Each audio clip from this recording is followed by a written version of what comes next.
सियासत में जनहित के मुद्दे का कोई भी फॉर्मूला फिट करके देख लीजिए, ऐसा लगता है कि जनहित के मुद्दों के आसरे किसी भी दल को अपनी चुनावी नैया मझधार से निकलती नहीं नजर आती।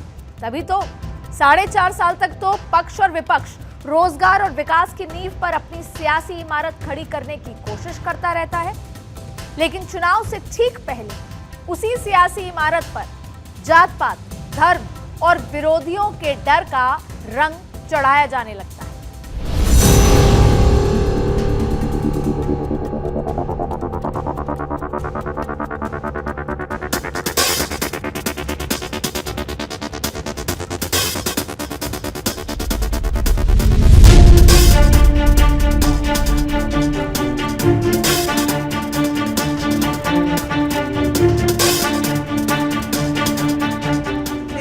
का मंगलसूत्र इस देश को कुर्बान हुआ है। क्या आपके मंगलसूत्र पर किसी को हाथ लगाने देंगे?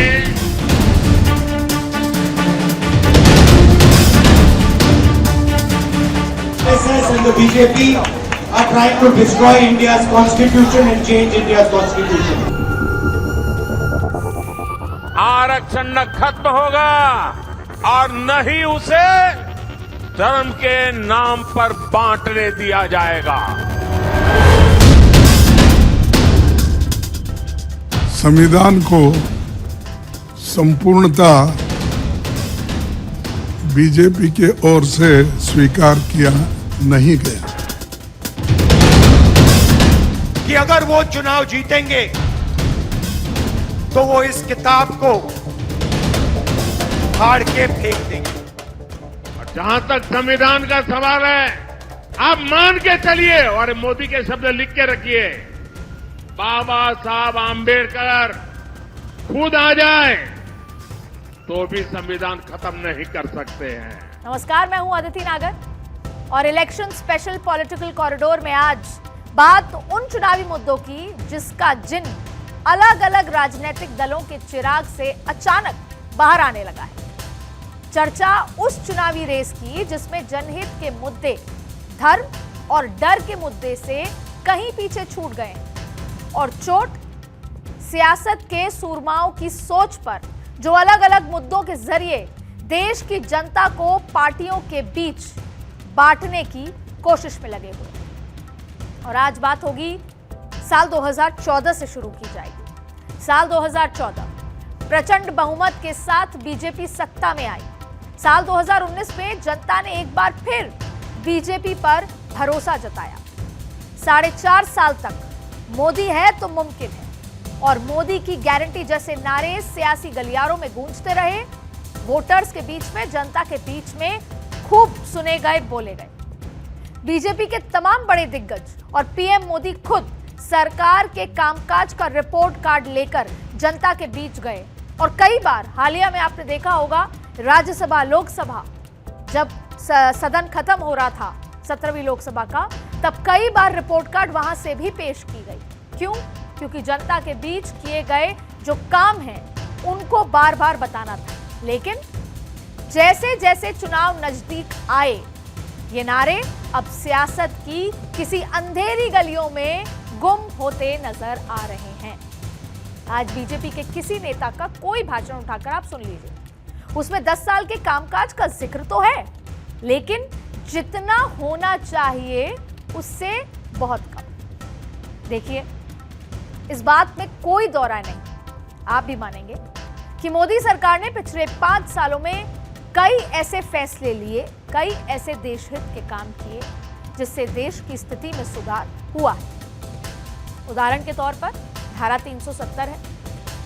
जम्मू कश्मीर एक अभिन्न अंग था और अभिन्न अंग है और उसको मुख्य धारा से जोड़ा गया। नारी वंदन अधिनियम 27 साल से रुका हुआ बिल, नई संसद, राम मंदिर प्रतिष्ठा, ये तमाम ऐसी चीजें हैं और ऐसे कई मुद्दे हैं जैसे कई ऐतिहासिक काम किए हैं। सरकार ने बताया कि कैसे महिलाओं को गैस सिलेंडर दिया गया, भारत की अर्थव्यवस्था नई ऊंचाई तक पहुंची, युवा आर्थिक रूप से सक्षम हुए, सरकार ने मदद की, विदेशों में कैसे भारत देश का नाम हुआ, हर घर नल और शौचालय पहुंचाने की बातें हुई, धार्मिक स्थलों पर तेजी से विकास का काम हुआ, विकास कर देश की पर्यटन पर जो एक नई ऊंचाई, नई इबारत लिखी गई, ये तमाम बातें हुई। लेकिन बीजेपी नेताओं के संबोधन का शोर इन मुद्दों को लेकर धीरे धीरे धीमा होता चला गया। इसी पर बात हो रही है आज कि धीमा क्यों हुआ। आपने काम किया था और चुनाव भी अब है, और उसी काम के आधार पर आप चुनाव में उतरते हैं, वोट मांगते हैं, तो मुद्दे बदल कैसे गए।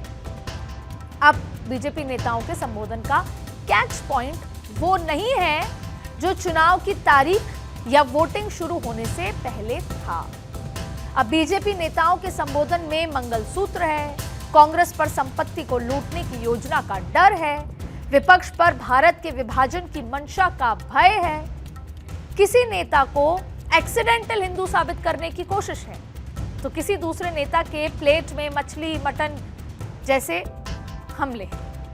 तो अब बात यह है कि ये सारे मुद्दे पहले फेज के बाद और तीखे होते चले गए। बीजेपी ने अपने तर्कश से जो तीर निकाले उसमें विकास और लोगों से जुड़े मुद्दे की संख्या अब कम है, और ऐसे मुद्दों की संख्या अधिक है जैसे हमलों को या तीर केवल संख्या में अधिक नहीं बल्कि उसकी धार भी अधिक है। यानी ऐसे मुद्दे जिससे सीधा अटैक हो, विकास से इतर, और उनकी धार भी अधिक है, और लक्ष्य सिर्फ और सिर्फ एक, अधिक से अधिक सीटों पर जीत हासिल कर। जाहिर तौर पे चुनाव है, जीतना जरूरी है, क्योंकि ये कहा जाता है कि पॉलिटिक्स में केवल जीत ही सबसे बड़ा सक्सेस है।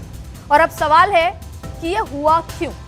अगर बीजेपी को अपने काम पर भरोसा था या भरोसा है, तो बीजेपी नेताओं के संबोधन में 4.5 साल के मुद्दों की जो बातें हैं उनको जगह कम क्यों मिल रही है। सोशल मीडिया पर वो मुद्दे क्यों ट्रेंड करते हैं जिनका वास्तव में हमसे या आपसे कोई खास लेना देना नहीं है। इसके पीछे कई कारण हो सकते हैं, तो उन कारणों को टटोल लेते हैं कि आखिर ऐसी वजह क्या है।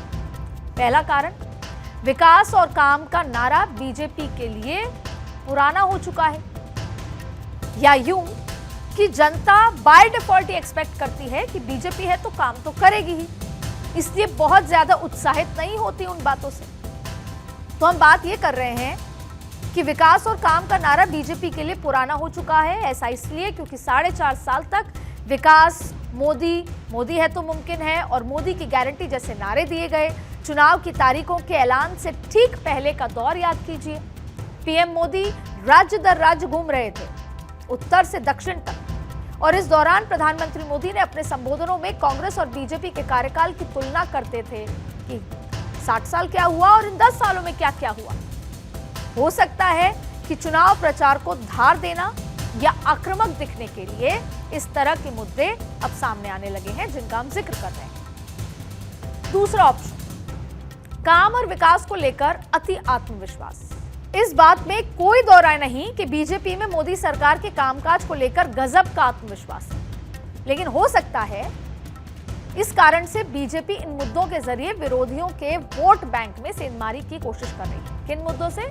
वो मुद्दे जो अब आपको सुनने में लगे हैं, जो विकास से इतर है, कि सीधा सीधा विरोधियों का जो वोट बैंक है उसको कैसे बिखरा दिया जाए, इसलिए ये नए मुद्दे आने लगे हैं। तीसरा ये हो सकता है कि बीजेपी चाहती है विपक्ष की चर्चा हो और याद किया जाए कि विपक्ष ने क्या क्या किया। दरअसल चुनाव में आपका विरोधी जितना कमजोर होता है, जाहिर तौर पे आप उतने ही अधिक ताकतवर नजर आते हैं। तो हो सकता है कि बीजेपी के रणनीतिकार भी इंडिया और कांग्रेस की चर्चा चाहते हों।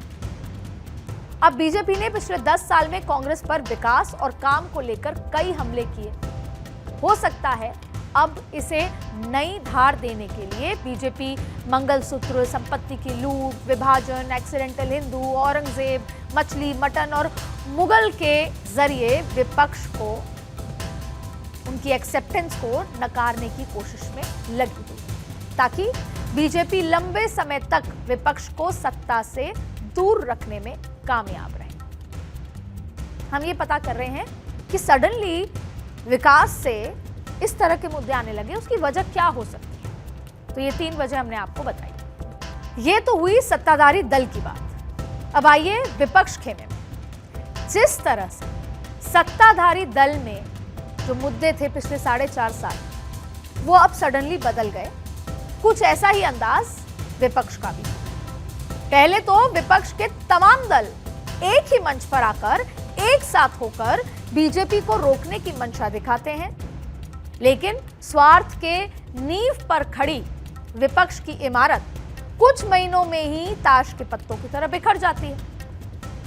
पूरी बात आपको पता है, नीतीश कुमार का यहां जिक्र हो रहा है और भी तमाम मुद्दों का जिक्र है। जितने नए नए मुद्दों के जिन बीजेपी के चिराग से बाहर आ रहे हैं, कांग्रेस और विपक्षी दलों का चिराग भी उतना ही एक से बढ़कर एक मुद्दों का जिन बाहर निकाल रहा है। पूरी तरह टूटकर बिखर चुका विपक्ष एक समय अब वापस इकट्ठे होने की कोशिश की है, अपने इसी चिराग की रोशनी में अपना सियासी भविष्य ढूंढ रहा है नए नए तरीके से। दरअसल हमने थोड़ी देर पहले बीजेपी के जिन चुनाव प्रचार वाले जिन सियासी मुद्दों की बात की थी, इसमें अधिकतर मुद्दे ऐसे हैं जिसकी शुरुआत विपक्ष की तरफ से की गई है। यहां पर एक और मुद्दा है जो जिक्र में आना चाहिए। 2014 पूरा का पूरा चुनाव प्रचार भारतीय जनता पार्टी का था, जिसमें बात यह थी कि करप्शन के खिलाफ पूरा का पूरा चुनाव प्रचार करप्शन के खिलाफ। फिर 2019, तब टेम्परामेंट एकदम अलग था। 2019 में जो पोल थीम होती है, वो पोल थीम थी कि आप घर में घुसकर दुश्मनों को, टेररिस्ट को नहीं बख्शते। अगर किसी भी आतंकवादी ने अगर ऐसी कोई सोच रखी कि भारत की तरफ आंख उठाकर देखेंगे तो नहीं बख्शा जाए, और पूरा का पूरा चुनाव इसी के इर्द गिर्द था। लेकिन इस बार चाहे सत्ता हो या विपक्ष हो, जो पोल थीम होती है वो दोनों की तरफ से गायब है। लेकिन भारतीय जनता पार्टी तो रणनीति वाली पार्टी है। भारतीय जनता पार्टी अक्सर ऐसा करती है, और आपने देखा भी होगा कि मुद्दे वो रखती है और फिर विपक्ष को मजबूर करती है कि वो उन्हीं मुद्दों पर खेले। यानी कि जो जिसे कहते हैं ना, ball is in your court, ये कहा जाता है अक्सर कि ball is in your court. तो इस बार बॉल विपक्ष के कोर्ट में नजर आ रही है, क्योंकि विपक्ष मुद्दे उठाता है, फिर भारतीय जनता पार्टी उस पर रिएक्ट करती है। अब ये रणनीति का हिस्सा है या पोल थीम तैयार नहीं है, क्योंकि विपक्ष बात करता है फिर उस पर पक्ष रिप्लाई करता है। तो जिस बात का हम जिक्र कर रहे थे कि विपक्ष शुरुआत करता है फिर पक्ष उस पर रिएक्ट करता है, अब जिस पर बीजेपी ने तीखा प्रहार किया, आपने देखे पिछले कई मुद्दे। कांग्रेस और बाकी विपक्षी दल 4.5 साल तक मोदी सरकार पर रोजगार ना देने की बात करता रहा, विकास नहीं होने का आरोप लगाता रहा, लेकिन जब चुनाव शुरू होता है तो अपने तरकश से विकास वाले तीर को बाहर फेंक दिया जाता है। कौन से तीर आते हैं? ध्रुवीकरण वाले तीर, उसको लेकर घूमा जाता है। ये वही विपक्ष है जो धारा 370 जैसे फैसले पर सरकार को पानी पी पी कर कोसती थी, और चुनाव प्रचार के दौरान लोगों में नए नए तरीके से सरकार को लेकर डर जगाने की कोशिश करती है। विपक्ष का काम होता है सरकार को आईना दिखाना। इसका सबसे अच्छा मौका होता है देश का चुनाव, और चुनाव में विपक्ष की जिम्मेदारी होती है सरकार से 5 साल का रिपोर्ट कार्ड मांगने की। और यह सिर्फ विपक्ष के लिए जिम्मेदारी ही नहीं, बल्कि अपॉर्चुनिटी होती है, एक शानदार मौका होता है सत्ता में वापसी करने का। और यही काम 2014 में बीजेपी ने किया, जिसका मैंने जिक्र किया कि भ्रष्टाचार के खिलाफ पूरा पोल थीम था। लेकिन आप अपने से पूछिए, क्या विपक्ष अपनी जिम्मेदारी निभा रही है? क्या हमने 2019 चुनाव में जिस पार्टी की सरकार बनाई, हमारे लिए केवल उस पार्टी की ही जिम्मेदारी बनती है? जिस कांग्रेस को देश की जनता ने इतने साल सत्ता का सुख दिया, क्या वो विपक्ष की हमारे और आपके लिए कोई जिम्मेदारी नहीं है? जिम्मेदारी है। और अगर है तो कांग्रेस क्या कर रही है?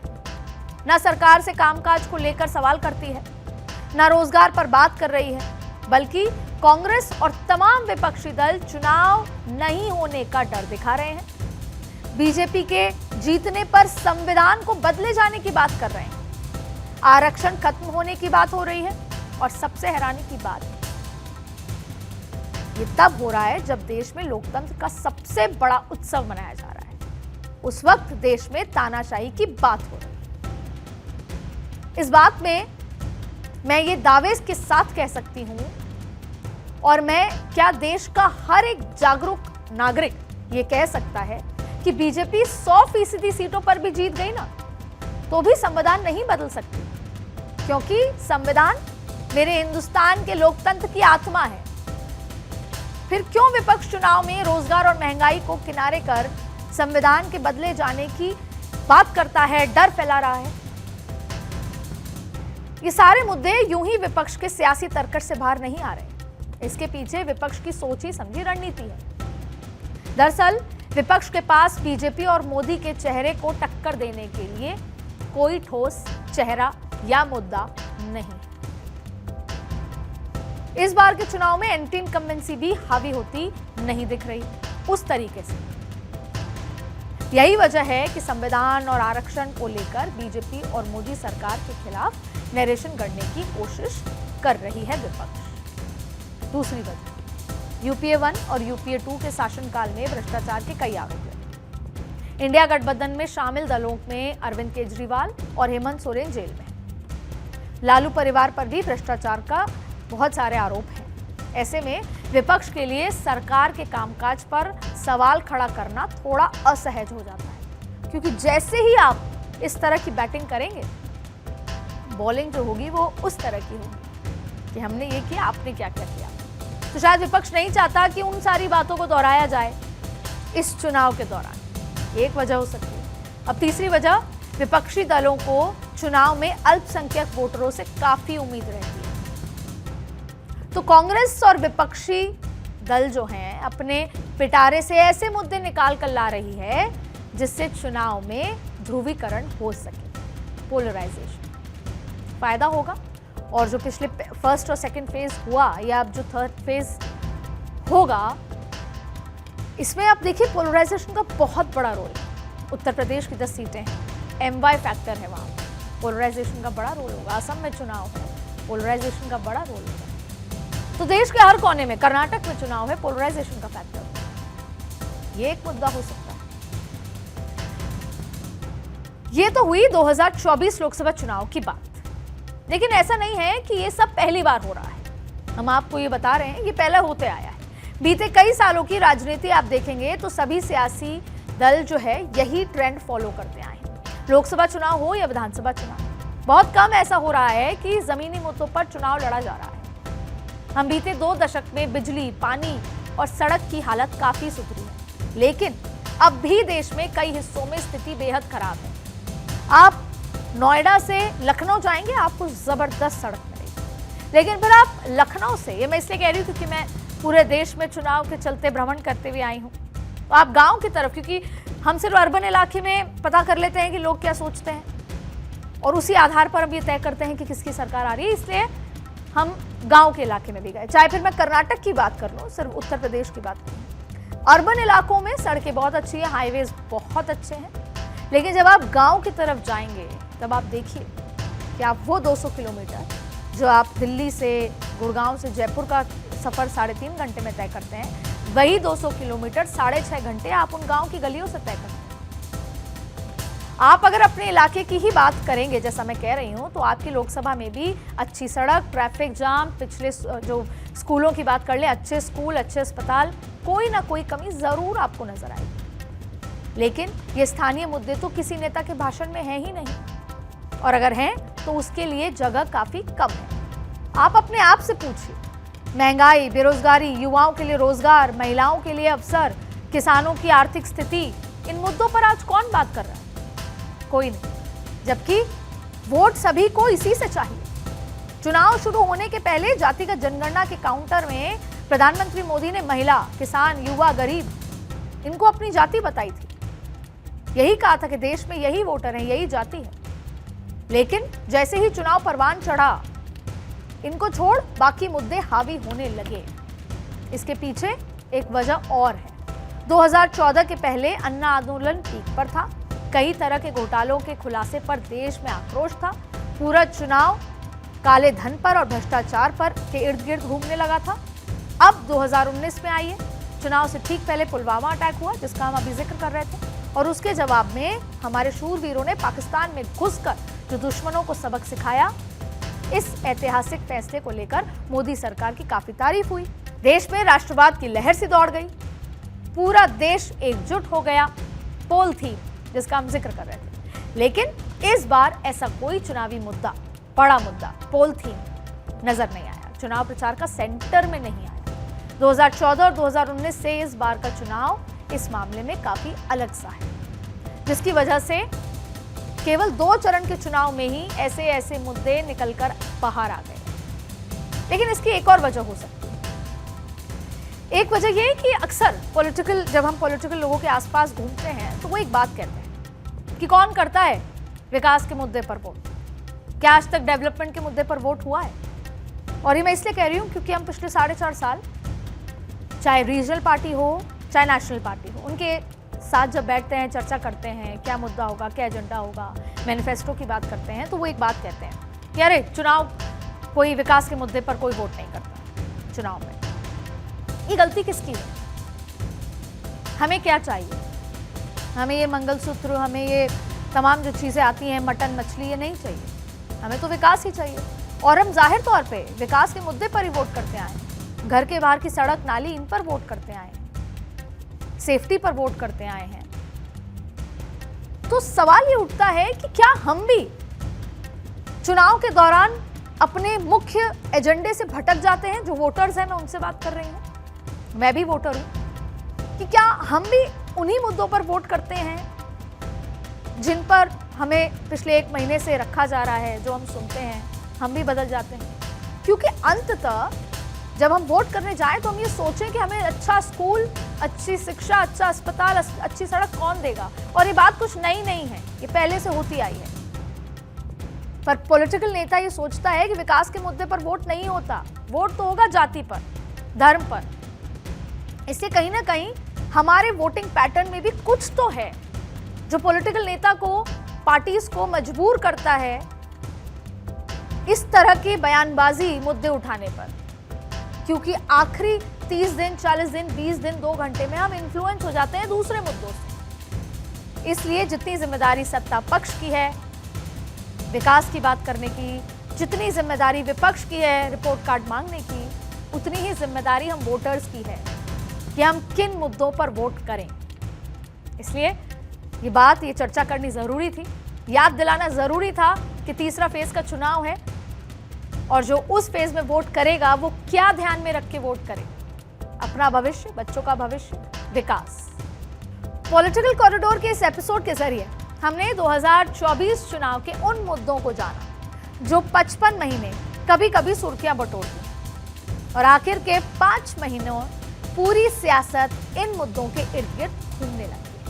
बहरहाल भारत दुनिया का सबसे बड़ा लोकतंत्र है और चुनाव इसका सबसे बड़ा रंग, जिसमें हर कलाकार अपने अपने हिसाब से रंग भरता है। लेकिन हमारी और आपकी जिम्मेदारी है मुद्दों के कई रंग में देश हित के रंग को चुनकर उसमें रंग जाना। सोचिएगा जरूर।